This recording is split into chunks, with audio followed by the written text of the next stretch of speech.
प्राचीन भारत की हरियाली से ढकी घाटियों और निर्मल नदियों के बीच बसे छोटे से गांव में 30 वर्षीय विवेक का जीवन सामान्य प्रतीत होता था। पर उसके भीतर कुछ असामान्य जागता रहता था। उसकी गहरी भूरी आंखें, सीधे काले बाल और तीक्ष्ण चेहरे की रेखाएं मानो किसी भूले हुए राजवंश की स्मृति समेटे हुए थीं। बचपन से ही उसे एक स्वप्न बार बार आता था, एक सुंदर सरल वेशभूषा में सजी युवती जिसकी आंखों में अजीब सी शांति और गहराई थी। वो किसी राजमहल में नहीं, बल्कि खुले आकाश के नीचे, मंदिर की सीढ़ियों या नदी के किनारे खड़ी दिखाई देती। वो मुस्कुराती, जैसे उसे पहचानती हो। एक रात वही स्वप्न देखकर विवेक घबराकर उठ बैठा। उसका हृदय तेजी से धड़क रहा था। वो कुछ देर तक अंधेरे में बैठा रहा, फिर धीरे धीरे अपनी माता के कक्ष में पहुंचा। माँ, उसने धीमे स्वर में कहा, मुझे बार बार एक सुंदर साधारण सी लड़की का स्वप्न क्यों आता है? मैं उसे नहीं जानता, पर ऐसा लगता है जैसे वो मुझे जानती हो। जब मैं उसे देखता हूं तो मन में शांति भी होती है और पीड़ा भी। ऐसा क्यों? उसकी माता ने उसके चेहरे को ध्यान से देखा। उस दृष्टि में स्नेह भी था और एक छुपी हुई चिंता भी। बेटा, वो बोली, कुछ स्वप्न केवल कल्पना नहीं होते। कभी कभी आत्मा अपने पुराने संबंधों को याद करती है। यदि कोई चेहरा तुम्हें इतना निकट लगे तो संभव है कि वो तुम्हारे भाग्य से जुड़ा हो, इस जन्म से भी पहले का। विवेक चौंक उठा। क्या आत्माएं सच में लौटती हैं माँ? माता ने हल्की मुस्कान के साथ उसके सिर पर हाथ रखा। हमारा शरीर बदलता है, पर आत्मा अपने अधूरे कर्म और अधूरे प्रेम को साथ लेकर चलती है। यदि तुम्हारे स्वप्न में कोई बार बार आता है तो समझो कि समय तुम्हें किसी सत्य की ओर ले जा रहा है। उस रात विवेक देर तक जागता रहा। अब उसका स्वप्न केवल एक रहस्य नहीं रहा था, वो एक संकेत बन चुका था। उसे आभास हुआ कि वो युवती केवल कल्पना नहीं, बल्कि उसकी नियति है। उसे बचपन से ही स्वप्न आते, स्वर्णिम महल जिनकी दीवारें सूर्य की किरणों में अग्नि सी दमकतीं, विशाल दरबार जहां रत्न जड़ित स्तंभों के बीच शंखनाद गूंजता, युद्ध भूमि की गर्जना जहां तलवारों की टकराहट से आकाश कांप उठता, और उन सब के बीच एक चेहरा, एक अत्यंत सुंदर युवती का चेहरा, इतना जीवंत मानो वो स्वप्न नहीं, स्मृति हो। उसकी आंखें कमल सी शांत और अथाह गहराई लिए थीं। उनमें ऐसी करुणा थी जो विवेक के हृदय में छिपी बेचैनी को छू लेती। हर स्वप्न में वो युवती उसे नाम लेकर पुकारती। उसके स्वर में प्रतीक्षा होती, अपनापन होता और एक अधूरी प्रतिज्ञा की झलक भी। जब वो उसकी ओर बढ़ता, उसके चेहरे को छूने की कोशिश करता, तभी सब कुछ बदल जाता। महल धुंध में खो जाते, दरबार की आवाजें मौन हो जातीं और वो चेहरा धुएं की लकीरों में विलीन हो जाता। वो हर बार अधूरा रह जाता, जागते हुए भी, सोते हुए भी। इन स्वप्नों ने उसके भीतर एक अनकही पीड़ा और जिज्ञासा जगा दी थी। वो समझ नहीं पाता था कि ये कल्पना है, भाग्य का संकेत है या किसी बीते जीवन की प्रतिध्वनि। जब गांव के बुजुर्ग ने गंभीर स्वर में उसे विंध्य पर्वत की दुर्गम घाटियों में छिपे प्राचीन खंडहर के बारे में बताया, उस स्थान के बारे में जहां कभी एक विशाल और समृद्ध साम्राज्य था, तो उसके भीतर वही स्वप्न जगत अचानक जीवित हो उठा। उसका हृदय असामान्य रूप से धड़कने लगा। उसे लगा जैसे कोई अदृश्य शक्ति उसे पुकार रही हो, जैसे वो खंडहर केवल पत्थरों का ढेर नहीं, बल्कि उसके स्वप्नों का स्रोत हो। उसे पहली बार आभास हुआ, शायद उन स्वर्णिम महलों, उस युद्ध की गर्जना और उस रहस्यमय युवती का संबंध विंध्य की उन्हीं घाटियों से है।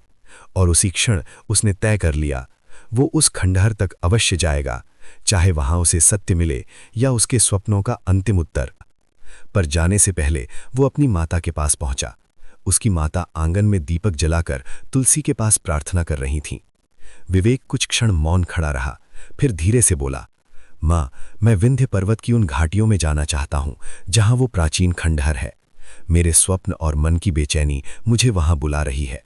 मुझे लगता है वहां मेरे जीवन का कोई गहरा सत्य छिपा है। जाओ बेटा, उन्होंने आशीर्वाद देते हुए कहा। यदि तुम्हारा उद्देश्य शुद्ध है और तुम्हारा हृदय सत्य की खोज में है, तो ईश्वर तुम्हारी रक्षा करेगा। पर याद रखना, साहस के साथ विवेक भी रखना। माता की अनुमति और आशीर्वाद के साथ उसने विंध्य की घाटियों की ओर अपनी यात्रा आरंभ करने का संकल्प ले लिया। माता के आशीर्वाद के साथ विवेक ने अपने घोड़े पर सवार होकर विंध्य की ओर प्रस्थान किया। घोड़े की टापों से धूल उड़ती और पगडंडी उसे हरियाली से ढकी घाटियों, बहती नदियों और घने वनों के बीच से ले जाती रही। हवा में एक अनजाना कंपन था, मानो हर वृक्ष, हर चट्टान उसे पहचानती हो। जैसे जैसे वो खंडहर के निकट पहुंचा, उसका हृदय तीव्र गति से धड़कने लगा। सामने टूटी हुई प्राचीरें थीं, झुके हुए स्तंभ और समय की मार से बिखरे पत्थर। परंतु उस वीरानी में भी एक भव्यता छिपी थी, जैसे ये स्थान केवल नष्ट नहीं हुआ, बल्कि किसी प्रतीक्षा में ठहरा हुआ हो। एक दीवार पर उकेरी गई आकृतियों ने उसका ध्यान खींचा। उसमें एक राजसी युवक और एक साधारण वस्त्रों में खड़ी युवती का चित्र अंकित था। युवती की आंखें, उसका मुखमंडल, सब कुछ उसके स्वप्नों वाली उसी सुंदर स्त्री से मेल खाता था। विवेक का हाथ कांप उठा, स्मृतियां उसके भीतर बिजली सी कौंधने लगीं, और तभी अतीत का द्वार पूर्णतः खुल गया। वो सुंदर युवती पड़ोसी जनजाति के तपस्वी की पुत्री थी। उसका नाम आर्या था। वो साधारण जन्म की थी। युवराज अर्थात विवेक का पूर्व जन्म और आर्या का प्रेम निर्मल और पवित्र था। वे अक्सर राजमहल से दूर नदी किनारे या वन के एकांत में मिलते, जहां सत्ता की सीमाएं और समाज के बंधन अर्थहीन हो जाते। पर राज दरबार ने इस संबंध को स्वीकार नहीं किया।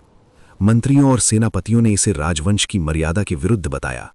उन्होंने कहा कि एक भावी सम्राट का विवाह केवल राजनीतिक शक्ति और साम्राज्य विस्तार के लिए होना चाहिए।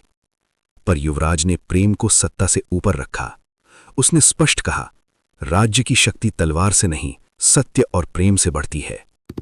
दरबार में असंतोष फैल गया। तभी शत्रु राज्य ने अवसर देखकर आक्रमण कर दिया।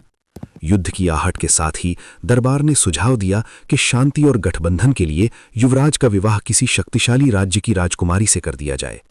ये राज्य की सुरक्षा के लिए आवश्यक है, मंत्रियों ने कहा। पर युवराज ने दृढ़ता से इनकार कर दिया। मेरा हृदय आर्या का है, मैं उसे त्याग कर सत्ता नहीं चुन सकता, उसने घोषणा की। उसके इस निर्णय ने राजनीति को आग में बदल दिया। विश्वासघात पनपा, षड्यंत्र रचे गए, और वही निर्णय अंततः उस महान साम्राज्य का पतन का कारण बना। खंडहर के मध्य खा विवेक अब समझ चुका था।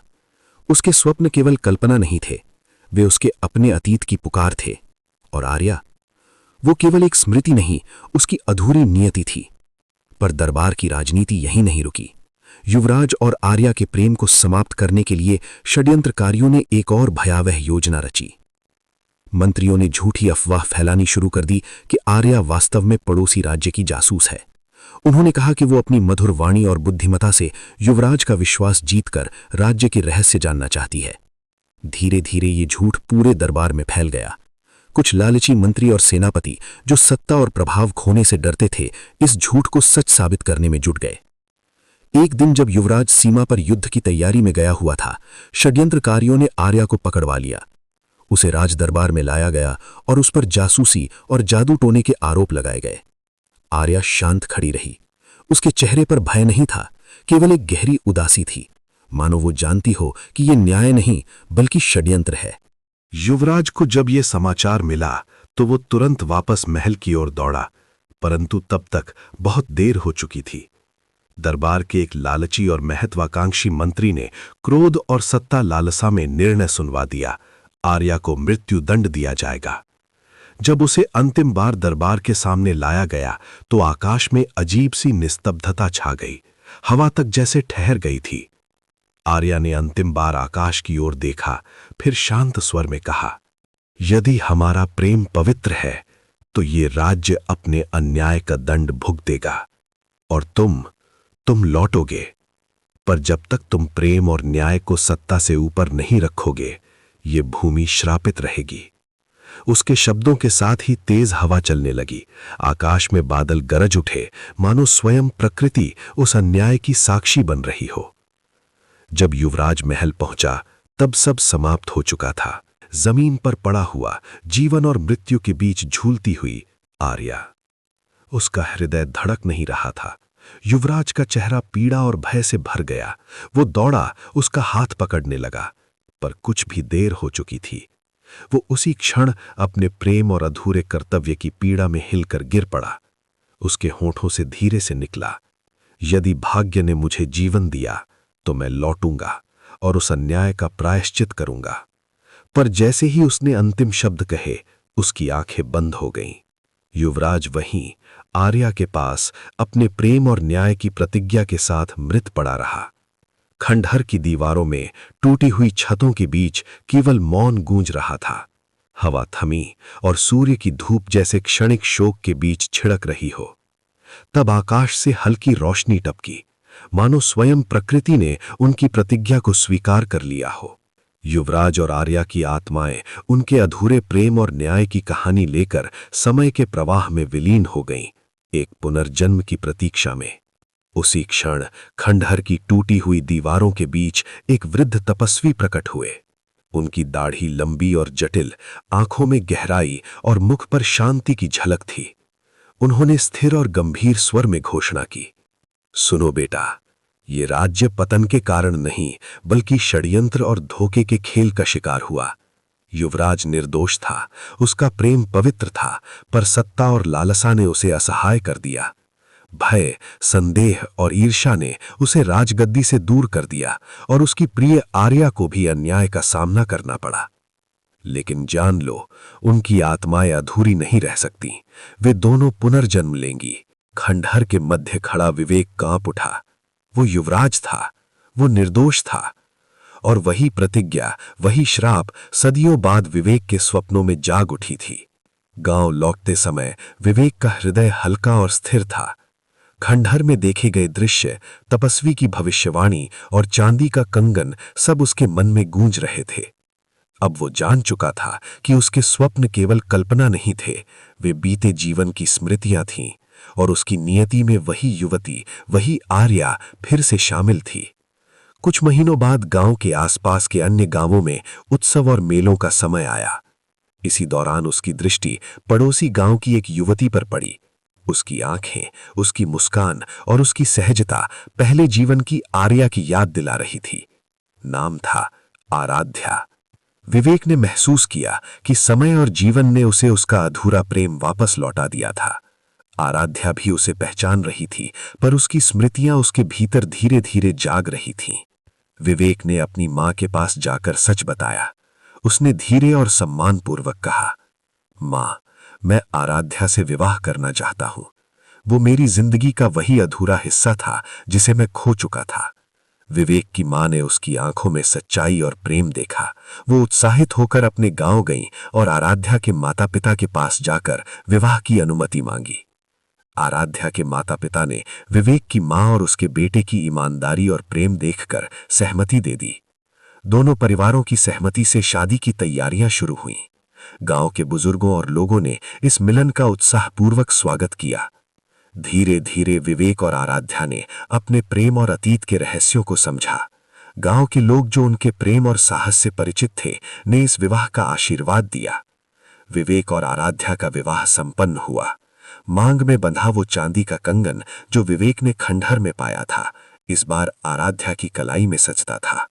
विवेक और आराध्या ने न केवल अपने प्रेम को पूरा किया, सालों बाद भी जब लोग घाटियों और नदियों के किनारे बैठकर कहानियां सुनते, तो वे कहते, ये वो प्रेम है जो समय, जीवन और मृत्यु को भी पार कर गया। विवेक और आर्या का मिलन केवल प्रेम नहीं बल्कि न्याय और सत्य की विजय है। ये विवाह केवल दो आत्माओं का मिलन नहीं था, ये बीते जीवन के अधूरे वचन, पुराने प्रेम और भविष्य की न्यायपूर्ण विरासत का पूरा होना था। दोस्तों, अगर आपको यह कहानी पसंद आई तो कृपया लाइक और सब्सक्राइब करें।